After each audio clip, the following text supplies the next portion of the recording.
We're lucky to have two special guests in the house band tonight who perform regularly all over the country as a duo, and we're going to get to hear them do their thing tonight. Noam Pikelny and Stuart Duncan. Thank you. Noam, I have been in a band with you for over a decade now, and I still worry I'm going to mispronounce your name. Sorry. Noam Pikelny doesn't really roll off the old bluegrass tongue. But you did well, Chris. I mean, there's room for improvement, but you did well. So I'm not the worst then? Not the worst? No, you're not the worst, not even close. My name has been properly butchered over the years. My first national gig, I drove down to the IBMA festival, and I got to play on the main stage there, and the MC introduced me as Neil McConkey. That was my big introduction. Hello, world. This is the life I've chosen for myself, Neil McConkey. But honestly, like, people have had trouble with my name going way back, even in the progressive north suburbs of Chicago. People were having trouble. About 20 years ago, there was a little girl in my kindergarten class. For about 6 months, she thought my name was No One.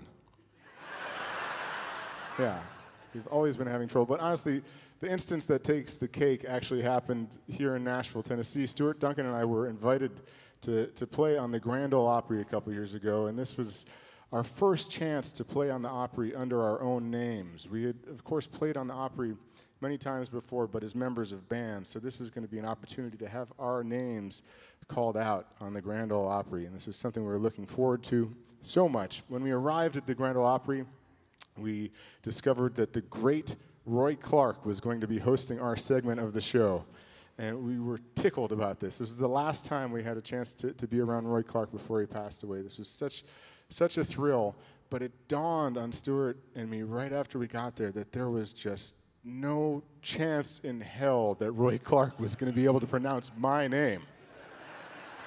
And so we were just kind of giddy with anticipation to see what was possibly going to happen. Stuart and I, we stood on the side of the stage getting ready to go on, and this woman came up to me and said, "Noam, I work with Roy Clark, and I'm here to check pronunciations."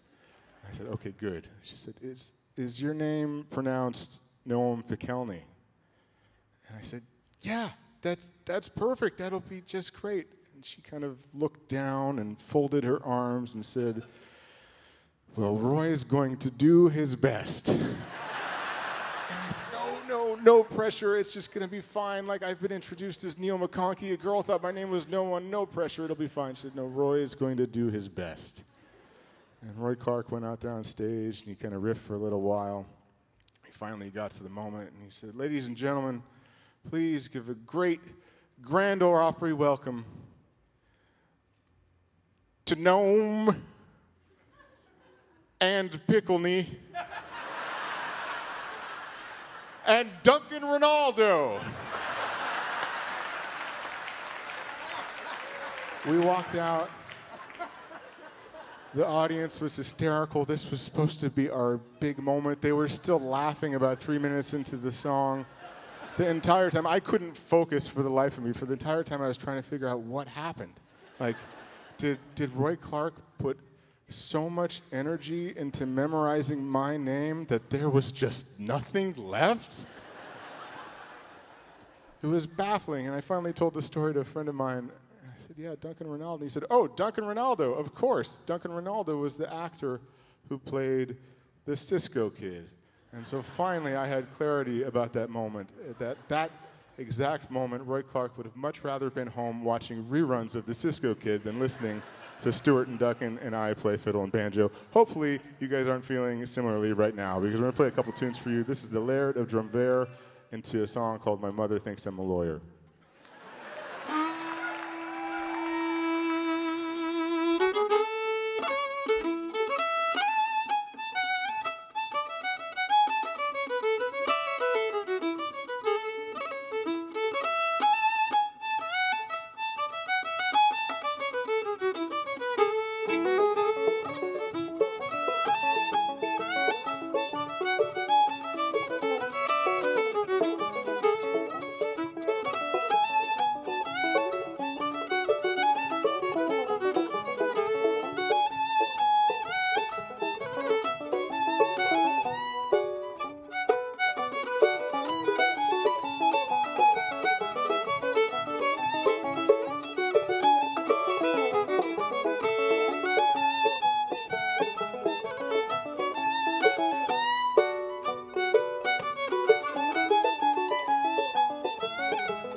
listening live from here.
Noam Pikelny and Duncan Ronaldo.